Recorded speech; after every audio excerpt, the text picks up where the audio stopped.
جہت اور عالمگیری ایک اہمیت اور حیثیت عطا فرمائی ہے۔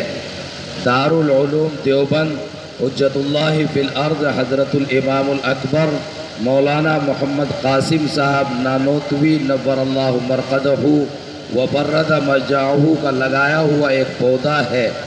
وہی دارالعلوم دیوبند کہ جو انار کے درخت سے شروع ہوا تھا، آج پورے دیوبند کا نام ہی دارالعلوم دیوبند ہے۔ اور آج دارالعلوم دیوبند کو دیوبند کے نام سے لوگ نہیں پہچانتے، بلکہ دیوبند کو دارالعلوم کے نام سے پہچانا جاتا ہے۔ جب دیوبند کا نام آتا ہے تو یہ کبھی نہیں ہو سکتا کہ دارالعلوم کا تصور نہ آتا ہو۔ دارالعلوم کا تصور ساتھ ساتھ میں آنا ضروری ہے۔ تو دارالعلوم وقف دیوبند اسی درسگاہ کا نام ہے، اور اللہ رب العزت نے اس کے فیض کو سارے عالم میں عام فرمایا ہے۔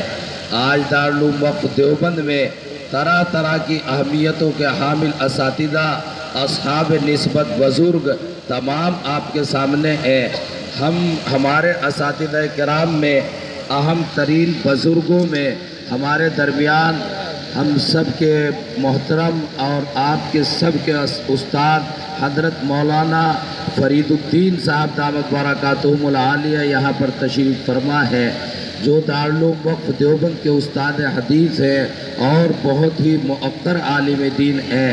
میں حضرت مولانا فرید الدین صاحب سے درخواست گزار ہوں کہ وہ تشریف لائیں۔